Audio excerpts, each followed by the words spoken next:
and welcome to Indus Special. I'm Meshal Malik. 1st of May is recognized as a national holiday in over 80 countries. But this holiday has more significance than just giving workers a day off. Labor Day, also known as May Day, originated during a time when there was worldwide disregard for even the most basic rights for workers. Now, decades later, this day is commemorated as an international celebration of workers and their invaluable contribution to the economy. Labor Day offers an important time to reflect upon how far workers all around the world have come in maintaining their rights and how long the journey ahead remains to be. Worldwide processions and parades take place as workers express their concerns and demands. On tonight's show, we discuss how far labor movements have, what are the new challenges, and what the future looks like. But before we start the show, let's take a brief look at the history of Labor Day. The late 1800s was a time when the American worker would put in a 12-hour shift 7 days a week in abysmal conditions, nor were young children spared. And forget workers' safety, that was an afterthought. On May 1st, 1886, some 200,000 U.S. workers tried to change all that by sparking a nationwide strike for an 8-hour day. That date has since become a symbol for workers' struggle for dignity and basic rights. Martin Luther King once described it this way: all labor that uplifts humanity has dignity and importance and should be undertaken with painstaking excellence. Labor Day is meant to remind society of the sacrifices expected of workers and the ongoing fight for equality. Today, we like to think that the world has come a long way since those harsher times. The world is always changing and challenges are always appearing. The World Bank states that global poverty rates have significantly dropped, but there is strong evidence that points to an increase in income inequalities between top-paid executives and their lowest-paid staff. Workers everywhere face an uphill struggle, but their problems aren't always the same. In many countries, they struggle to maintain a standard of living and a living wage.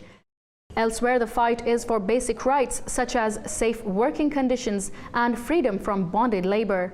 Labor Day is a reminder of what keeps our societies going, the ordinary people reduced to a cog in the system. It celebrates labor and progress, but also underlines the ongoing injustices that still exist.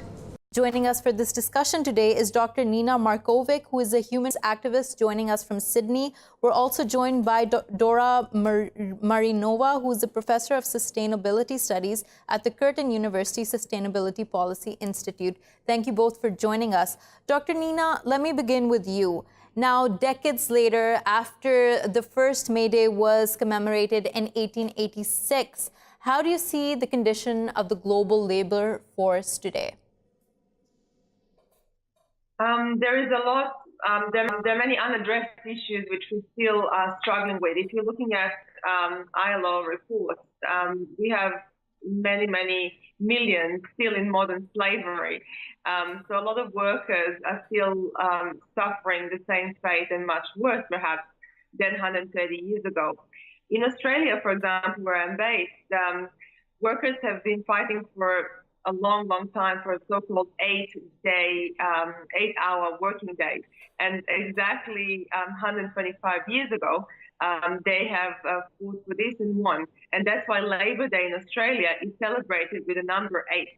So you have a lot of union buildings, for example, having number 8 on them. But it's more than just a proletarian holiday. Yeah. So, Dr. Nina, you mentioned here how there's a long way to still go. Where do you think the system went wrong, that there wasn't enough progress made where modern slavery, bonded labor could be fully eradicated? Well, there is an international treaty that so many countries are now pushing for, not just the signatures, but ratifications. We have only 31 out of 50 countries that have signed, which have ratified. And that, for example, that would be one step forward in this big dilemma. Therefore, we have to recognize as a global society that we have a long way to go, and only with joint efforts this can be addressed. But 40 million today are in modern slavery, of which 25 million are in forced labor. Now, that figure alone is probably an underestimated number. Women and children are perhaps the most affected by this. 99% of people in sexual servitude, for example, are women and children. Therefore, we have a long way to go. Yeah. Taking this conversation forward, Ms. Dora, tell us, with the population expected to increase, and of course, we're going to have many more people joining the workforce, what do you think needs to be done in order to curtail these problems, but also think about the future in a way that there is enough employment for everyone out there? It's a very good question, because we always think of population only expanding, but if we give opportunities for women to study and to work and to have a meaningful employment, we see immediately reduction in fertility rates, and we will see eventually stabilization of the global population, probably around 10 billion. There are so many employment opportunities in the economy, not just in the traditional professions, but also in things that relate to improving the environment. We have done a lot of damage, for example, with contaminated sites. There are a lot of opportunities in cleaning up the oceans, in cleaning up the land. So I don't see this being a problem in terms of employment. The other thing that I always want to say, that people forget about Labor Day, that when the decision was made to celebrate International Labor Day, it was supposed to not only in recognition of the rights of the workers, but it was also in expectation of universal peace. So we have a long way to go before we provide peaceful development across the entire globe. Ms. Dora, that's a very interesting point, universal peace. Explain that a little more to us. Well, that means that whenever we have military conflicts, wherever we have wars, then all rights and all issues in relation to employment become secondary. So it's really important that we have stabilized global peace without tensions, without conflict, without displaced people, without refugees. And then the opportunities for employment and for quality of life are much better. Ironically, after the first time Labor Day was celebrated, we saw World War I, then World War II. We're still dealing with a lot of tension and a lot of military conflicts nowadays. Yeah, and with so much displacement all over the world, it doesn't that we are heading towards a great path here, a path that is more progressive than before. Well, we can be optimistic or we can be pessimistic. If you work in the area of sustainability, you actually can see that we are so connected within one small planet. We come from a different perspective, but we need to share the same planet. So I don't think that we should be focusing on the differences. We should be focusing on the challenges, things in relation to climate change, things in relation to biodiversity losses, to availability of fresh water, the working conditions. They're extremely important. And these are things that bring us together. Right. And we will talk more about the environment and the climate. But before that, I want to ask Dr. Nina, with a more globalized economy, what are the different challenges that didn't exist before that are now confronting the global labor force, and how has exploitation changed? Well, if you look at the European context, for example, since 2008, European countries have actually enacted very harsh austerity measures. And workers are the ones actually mostly affected by that. So what's happening in Europe, for example, but also this is a global phenomenon, as we could see in America and just recently in Australia as well. You have the rise of far right and nationalist parties. Yeah. And they're the ones who often actually blame ethnic minorities or migrants. Dora talked about displacement. So also the migrant workers are blamed for economic problems and challenges in their host countries, which is completely obviously unfair. And they're being targeted. And we have the rightist parties having gained all across Europe, the most recently in Scandinavia. And also that is expected also for the European Parliament. in the months to come. Therefore, this is a global threat, I think, to the future and the path ahead, which we have discussed. And you mentioned here refugees, migrants, in link and in connection to the labor force. What do you see happening there now? What happens in the majority of the countries they reside in? Are they denied the right to work? Are they given a stipend? What is happening?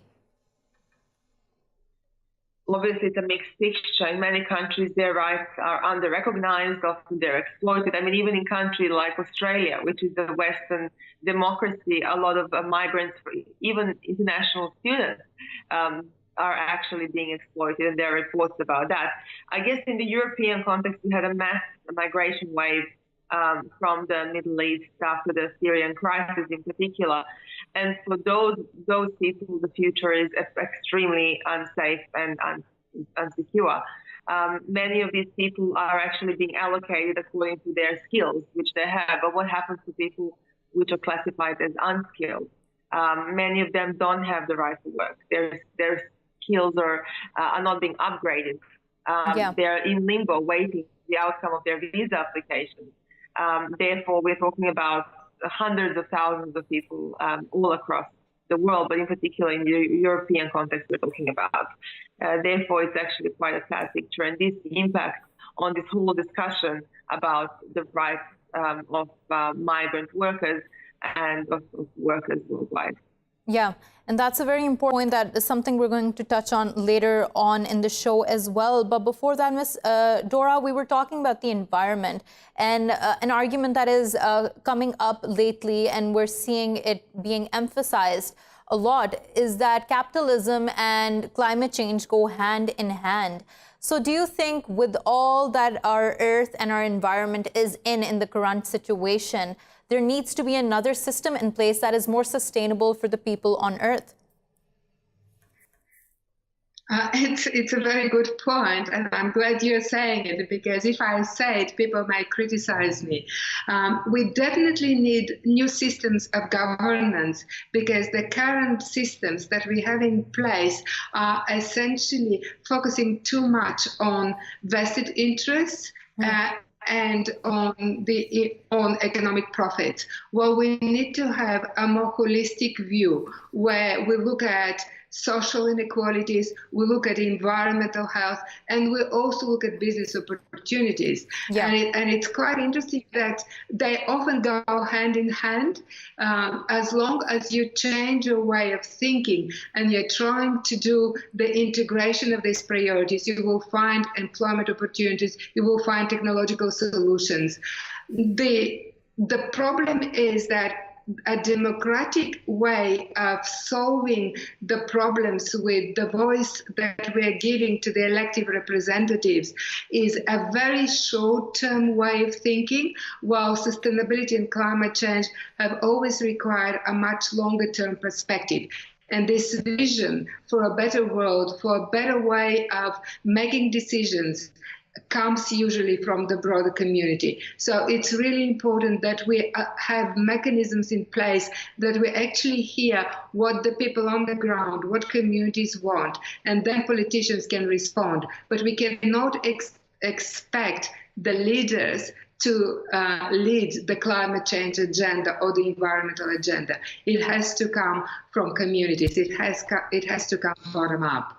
Ms. Dora, something mentioned here was vested interests, and that stood out to me. Dr. Nina, we know that in the system of capitalism, the main motive is profit maximization, and there are always vested interests. How does the worker, how does the common man suffer in today's day and age? I think in today's day and age, it's quite different from before, from the, let's say, immediate post-World War II environment. I would like to be a bit more positive, perhaps, and say that there are a lot of virtual ways of doing business and getting engaged as a worker than from ever before. So youth, for example, is getting engaged in more startups. And that's something which we haven't talked about, the new ways of doing labor. In the 21st century, we have more interconnectedness to different modules and modes of labor mobility as well. So this startups to the world and the trade in services in particular is very important, in particular in both in the Western democracies and the rest of the world. I have many examples of youth in Australia, for example, being connected with Pacific neighbors and helping Pacific Island nations combat climate change and combat other challenges by engaging with them virtually, school-to-school engagement, sister-to-sister cities engagement. Now, that is a way to modern worker challenges is established structures. The virtual world is less the way it is, of course. If it's heavily regulated, it might have more challenges in the future. But so far, there are many, many positive stories which we should not forget, and to encourage youth to actually get more involved in these connections and startups in particular. Yeah. Thank you so much, Dr. for joining us and talking to us about this. Ms. Dora, let's continue our conversation here. Now, when we're talking about sustainability, we must question, I think, technological advancement and whether it's happening at a sustainable pace when we're talking about the rights of labor, because in the future there is a very evident and a very real fear that labor will become redundant. What can you tell us more about that? This is an old way of thinking. What we need to concentrate now is on something that economists refer to as a circular economy, so that we no longer rely on exploiting the resources from the natural environment, but we use and recycle and reuse things within the existing economy. And part of this circular economy is actually a shift towards services, modern products. I can give you many examples, but one of the classic is rather than buying a carpet, you can actually get the service to have a carpet. Or rather than buying clothes, you can get the service to have the latest fashion, which means that within the service economy, there is much more opportunities for jobs than it is for an economy where you're trying to produce things very quickly and very efficiently. Within the service economy, you develop a relationship and you keep going back to provide a particular service, be it in relation to food, be it in relation to anything to do with office furniture, computers, etc. So it is a way of thinking where Dora, with that point there, isn't, of course, that going to require more and more skill development, more and more investment? Who's going to be doing that? Who's responsible for that then? That's a very important point. It actually requires people who have different types of skill sets, people who have good communication skills, people who are responsible in what they do, whether there is a long-term commitment rather than a one-off interaction on the market. Who is going to be responsible for that? There is a role for all the existing educational systems, starting from primary schools to universities, as well as on the workplace. But it's a different way of thinking about our role and our responsibilities within the market economy. So it's a long-term commitment rather than a one-off transaction. Yeah, and Ms. Dora, that's a very interesting point you are making there, and hold that thought. We're also joined by Dr. Taimur Rehman, who is an academic, a musician, and a social activist, joining us here from Lahore. Thank you so much, Dr. Taimur, for joining us. So while we're having this conversation, I'd just like your thoughts on what do you think the significance of Labor Day is today in this day and age? Well, I think, there was a time when people began to argue that the class struggle was over, that capitalism and neoliberalism and parliamentary democracy were the only way forward.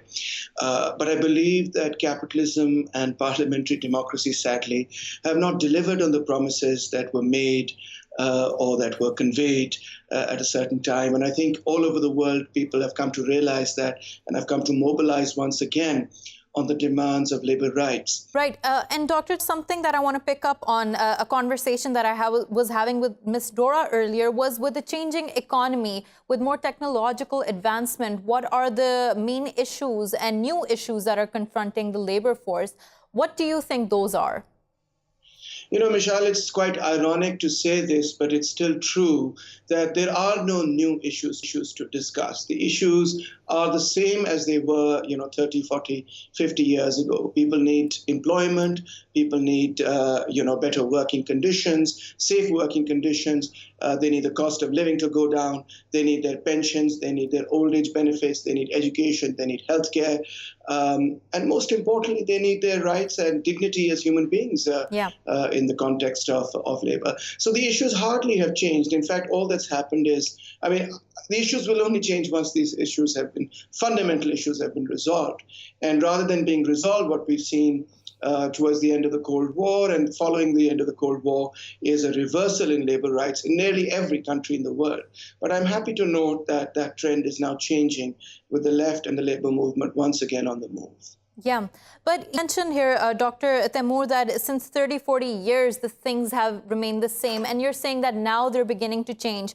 But since 30, 40 years, what has kept the momentum of the labor movement trying to move towards change? What did not cause for the giving up of hope here? Well, I think there's several factors. In history, movements rise and fall and rise. They come in waves. So we saw a massive wave in the post-Second World War period. We saw a very big wave before that earlier with the Russian Revolution, and a wave earlier than that with the struggle to enforce the 8-hour workday, etc. So the late 60s wave sort of started to collapse somewhere in the mid-70s and late 1970s, and then we saw massive reactions set in with neoliberalism in the 1980s, leading all the way to the destruction of socialism in many, many countries even. But in the last 30 years, since the end of the Cold War and the supposed period where the end of history had emerged, what we've seen is the rapid accumulation of capital in the hands of very few people, such that 1% of the world today controls, more than half the wealth of the world. Yeah. And we've seen the deteriorating, conditions of life of ordinary people, which has forced them out of their stupor. It just forced them to come back out and mobilize for their rights. It's taught them a very harsh lesson. And the lesson is that if you rely on the market and you rely on current governments to fix your problems, they will not be solved. In fact, you have to organize to win your rights. And I think that's a positive lesson to be learned out in the midst of all this defeat and pessimism. Yeah. And Ms. Dora, do you see the same way that Dr. Taimur Rehman sees it? Do you think that there is a resurgence of socialist sentiments and people realizing that the intensification of wealth in a couple of hands is damaging them? Well, I live in Australia, and the problems here are less severe than they are in other parts of the world, because there is very low unemployment, there is social security, social safety networks. So it is a society that in many ways is trying to soften the division. It's quite egalitarian. However, what is happening these days, and that's particularly evident with the younger population as well as with Aboriginal Australians, is that people don't want any kind of employment. People want meaningful employment, an employment that will make them feel fulfilled, an employment that will not contradict with their value systems. For example, young people have been striking around climate change. They don't want to work in the fossil fuel industry. They want employment that is in line with their future aspirations, with their worldviews, with their values. Similarly, with Aboriginal people, they have a special connection here. Ms. Dora, sorry to interrupt here, but I just factor in this 1.2 and see what your perspective on this is. When you're saying that people want employment that fulfills them, isn't that just for the privileged few? No, this is something that we can see in Australia across all sectors. So we are not talking about. And what about the global perspective here? In a global perspective, things are much more complex because there is a big division between wealthy and poor countries, whatever terms we want to give them.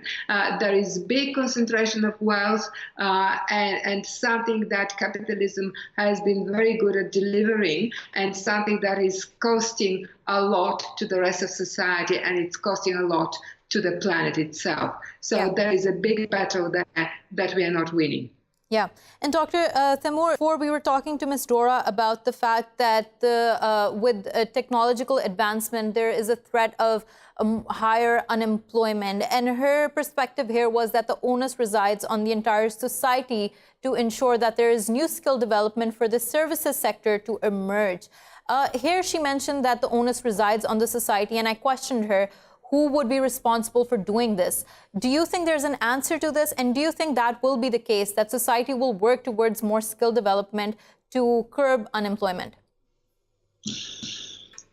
You see, employment is a funny thing. You can develop skills to get more employment, but employment levels are determined by aggregate demand for labor.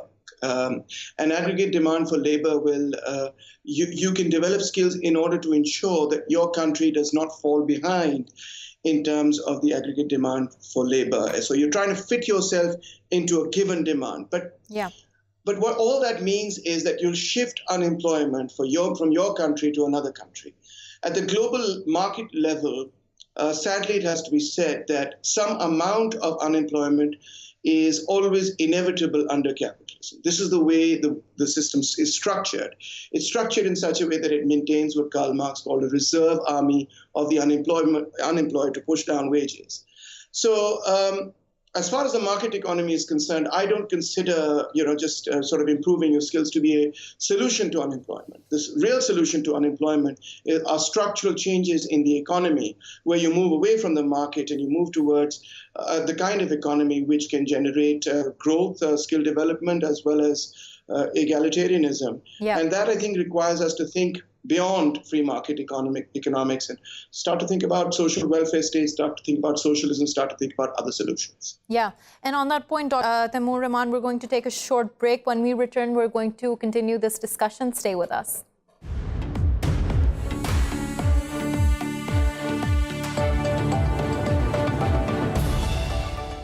Welcome back to Indus Special. While we continue our discussion now, we are joined by Ms. T.K. Rajlakshmi, who is an activist joining us from Delhi.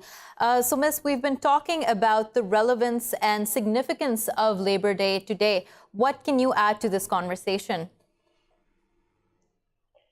Well, first of all, I'd like to say that it's a very important day, for all working people of the world, and which also includes us as journalists. I'm a journalist primarily, so I'd say that it's a very important day. The significance of which has to be brought to the fore by all working.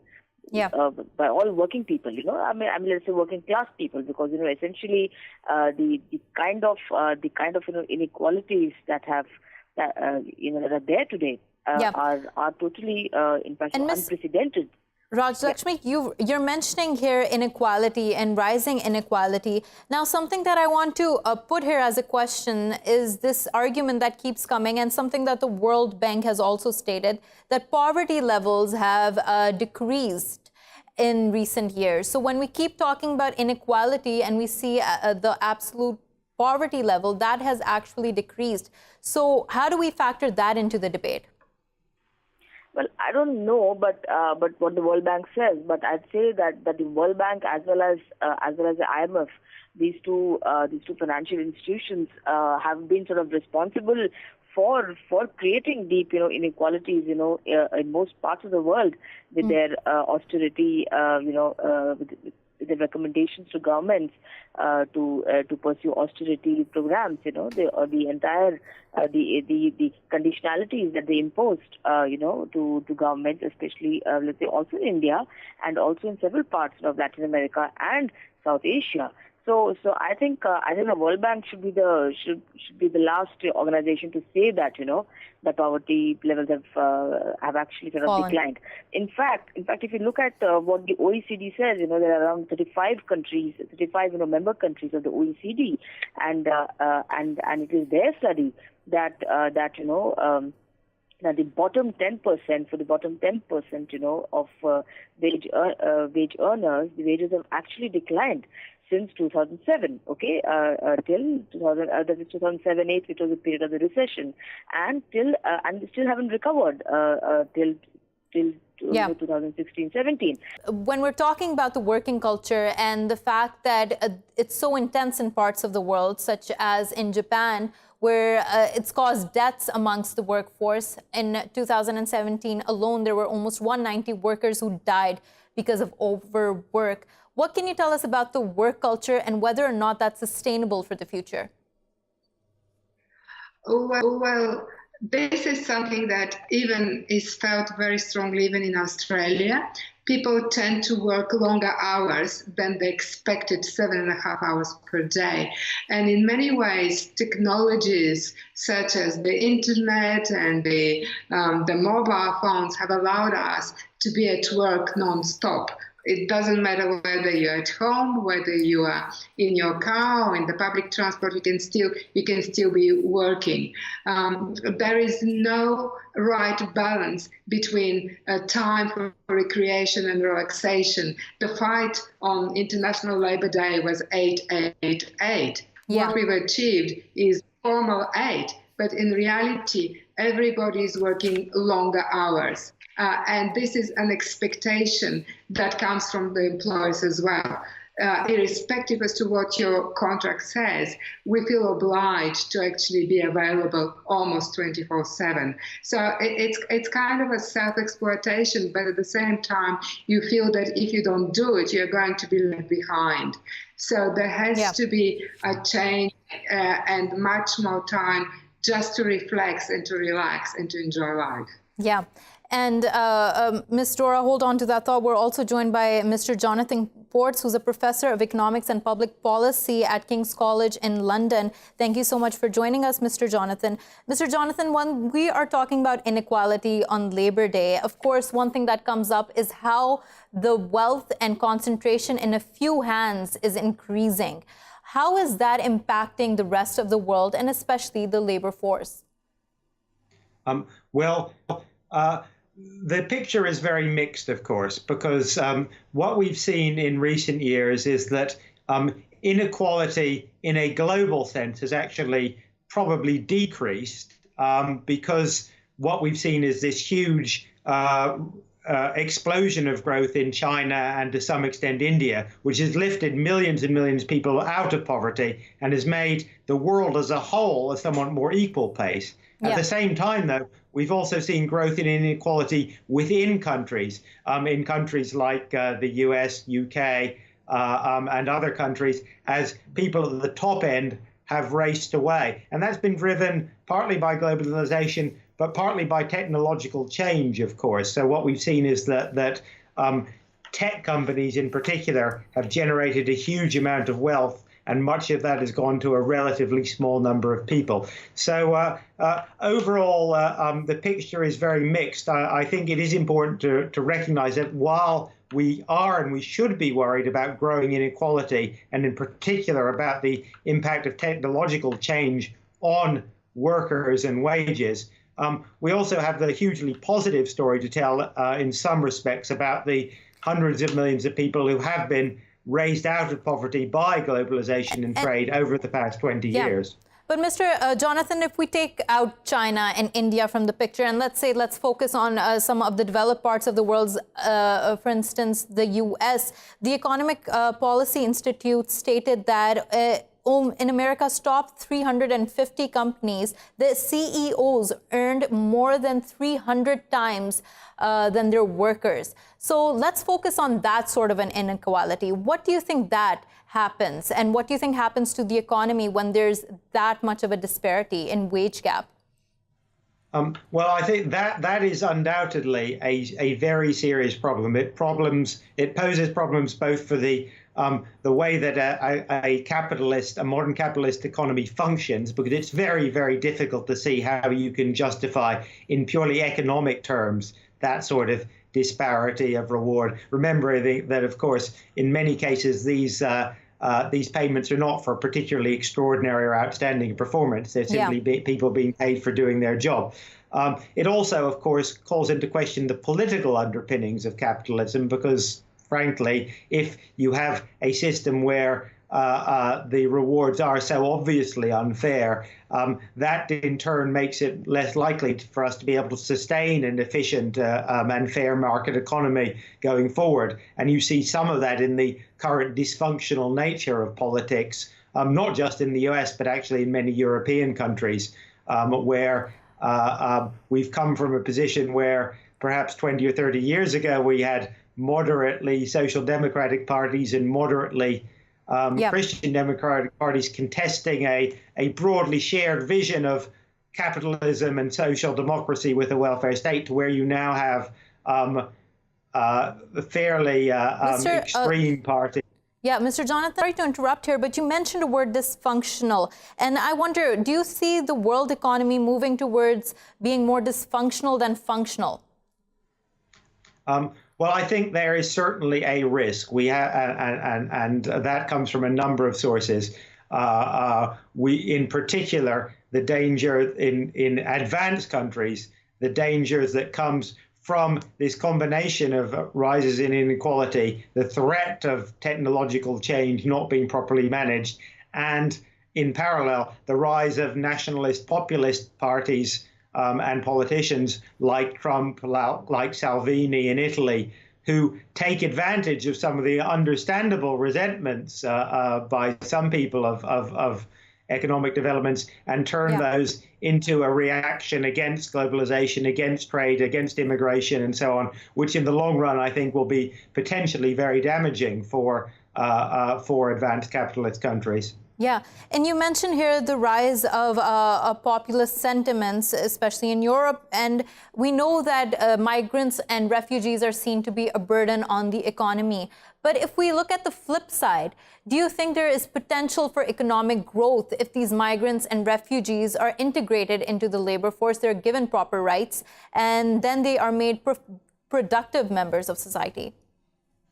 Yes, undoubtedly. We have a huge amount of economic evidence that in general, not always, but in general, over time, immigration and openness are broadly good things for economies in general and developed economies. That's also true of trade.